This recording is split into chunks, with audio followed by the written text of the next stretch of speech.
We are going to be reading Miss Rumphius.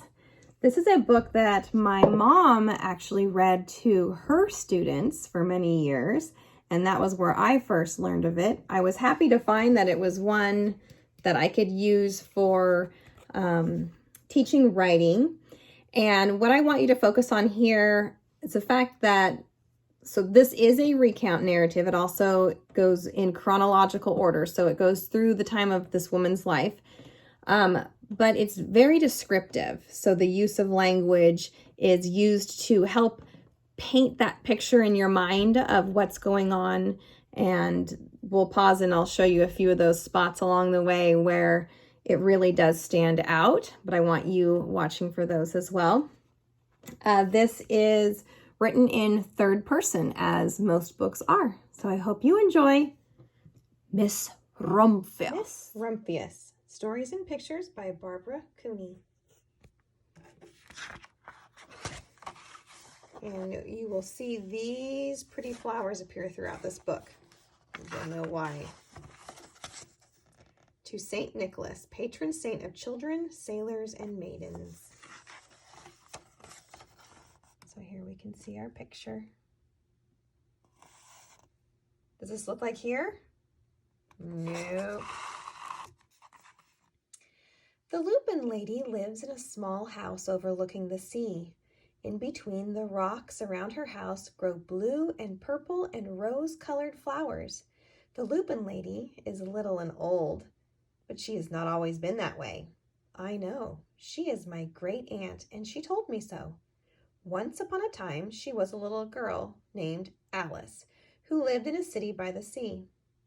From the front stoop, she could see the wharves and the bristling masts of tall ships. Many years ago, her grandfather had come to America on a large sailing ship. So that's her. And we can see on this building, W.M. Rumphy. So I'm assuming it's Rumphius.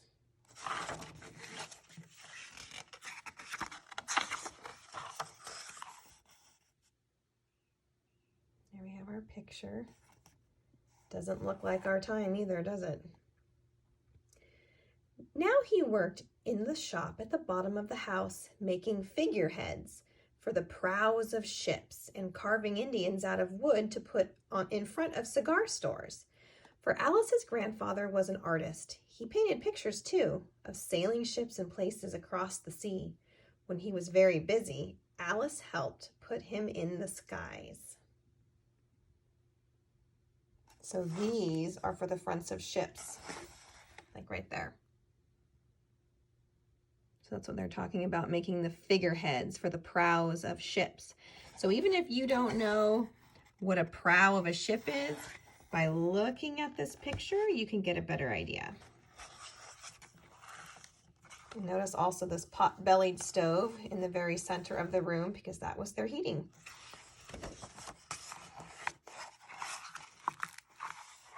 Here we have another picture.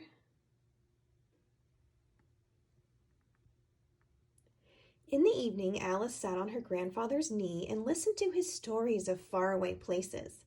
When he had finished, Alice would say, "When I grow up, I too will go to a faraway place, and when I grow old, I too will live beside the sea." "That is all very well, little Alice," said her grandfather, "but there is a third thing you must do." "What is that?" asked Alice. "You must do something to make the world more beautiful," said her grandfather. "All right," said Alice, but she did not know what that could be. In the meantime, Alice got up and washed her face and ate porridge for breakfast. She went to school and came home and did her homework. And pretty soon, she was grown up. So notice how this last sentence sent us through a ton of time. So in our stories, we don't always have to say every single thing that our characters do at every moment, because that story could go on and on and on. They just are saying now, okay, we're jumping ahead. And now she is no longer that little girl. Looks like she's in a library. Then my great Aunt Alice set out to do 3 things that she had told her grandfather she was going to do. She left home and went to live in another city far from the sea and the salt air. There, she worked in a library, dusting books and keeping them from getting mixed up, and helping people find the ones they wanted. Some of the books told her about faraway places. People called her Miss Rumphius now. So notice the Miss, not Mrs., but Miss, so she's unmarried right now.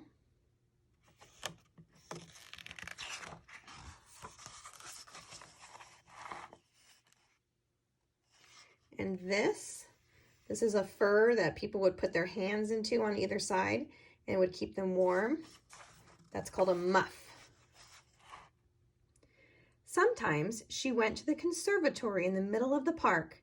When she stepped inside on a wintry day, the warm, moist air wrapped itself around her, and the sweet smell of jasmine filled her nose.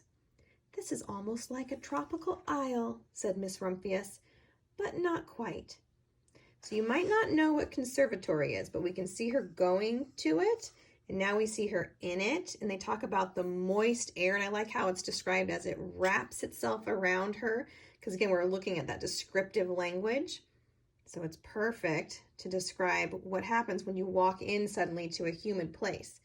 And so that conservatory, obviously we know now, is where plants can grow.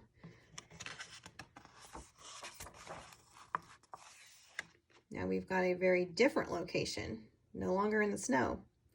So Miss Rumphius went to a real tropical island where people kept cockatoos and monkeys as pets. She walked on long beaches picking up beautiful shells. One day she met the Bapa Raja, king of the fishing village. "You must be tired," he said. "Come into my house and rest." So Miss Rumphius went in and met the Bapa Raja's wife. The Bapa Raja himself fetched a green coconut and cut a slice off the top so that Miss Rumphius could drink the coconut water inside.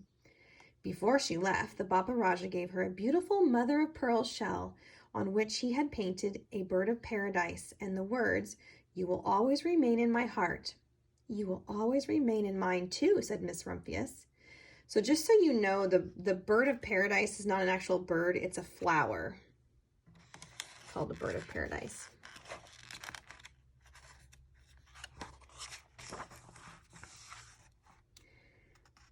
My great-aunt, Miss Alice Rumphius, climbed tall mountains where the snow never melted. She went through jungles and across deserts.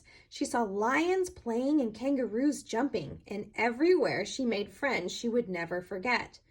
Finally, she came to the land of the lotus eaters, and there, getting off a camel, she hurt her back. "What a foolish thing to do," said Miss Rumphius. "Well, I have certainly seen faraway places. Maybe it's time to find my place by the sea." And that was what she did.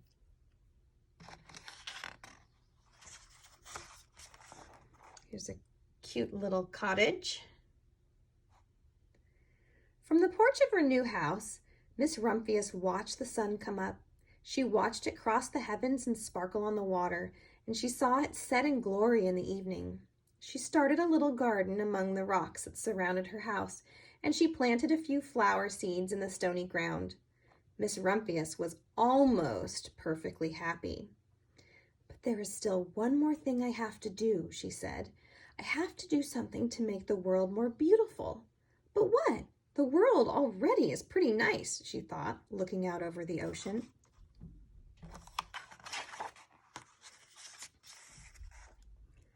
The next spring, Miss Rumphius was not very well. Her back was bothering her again, and she had to stay in bed most of the time. The flowers she had planted the summer before had come up and bloomed in spite of the stony ground. She could see them from her bedroom window, blue and purple and rose-colored. "Lupins," said Miss Rumphius with satisfaction. "I have always loved lupins the best. I wish I could plant more seeds this summer so that I could have still more flowers next year." But she was not able to do so. Notice now she has some gray in her hair, so we know she's aging even more. She's done quite a lot. After a hard winter spring came, Miss Rumphius was feeling much better. Now she could take walks again. One afternoon, she started to go up and over the hill where she had not been in a long time. "I don't believe my eyes," she cried when she got up to the top. For there on the other side of the hill was a large patch of blue and purple and rose-colored lupins. "It was the wind," she said as she knelt in delight. "It was the wind that brought the seeds from my garden here, and the birds must have helped." Then Miss Rumphius had a wonderful idea.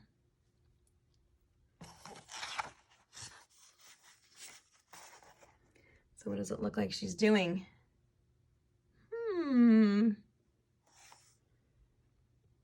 She hurried home and got her seed catalogs. She sent off for the very best seed in the house for 5 bushels of lupin seed.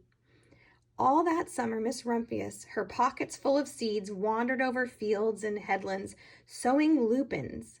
Now that means that she's planting them, not actually sowing them. She scattered seeds along the highways and down the country lanes. She flung handfuls of them around the schoolhouse and back of the church. She tossed them into hollows along stone walls. Her back didn't hurt her anymore at all. Now, some people called her that crazy old lady.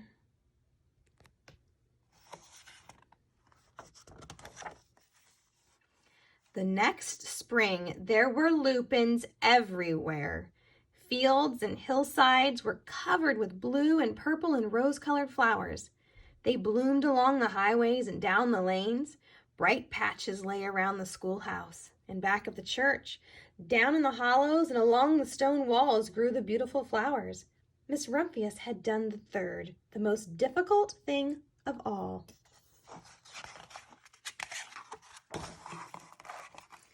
Now she's fully white, with lots of small children and cookies around her, and cats. My great Aunt Alice, Miss Rumphius, is very old now. Her hair is very white. Every year there are more and more lupins. Now they call her the Lupin Lady.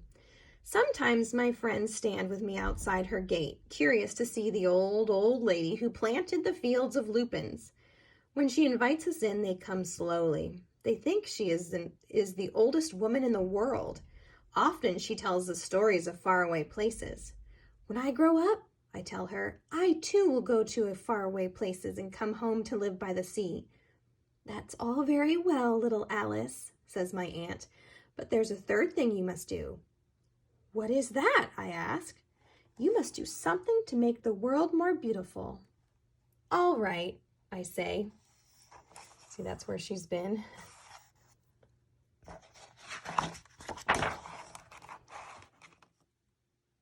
But I do not know yet what that can be.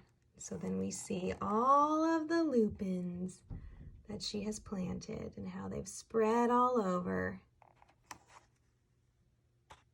So I was reading to you today on a rainy day, which is why didn't do our reading outside, because it's a little drizzly out here. But I wanted to show you a lupin that I have in my garden and let you know that lupins do exist here in the wild, so this would be a safe plant for you to choose to plant. But if you are inspired by this book, just know if you choose to kind of do what's called guerrilla gardening, where you sneak around and deposit seeds, you really need to make sure that it is something that is suitable for the environment and is not going to be considered an invasive species. Just getting in the little science 2 cents there. But I'm going to show you my lupins. Right there. They're very, very large. But they're loaded with flowers. And they're quite tall. So I can reach my arm out and touch this one. The lupins are very pretty. So hopefully you can find some around your yard or on a walk around Stevenson, or Skamania County, I should say, because they are out and about.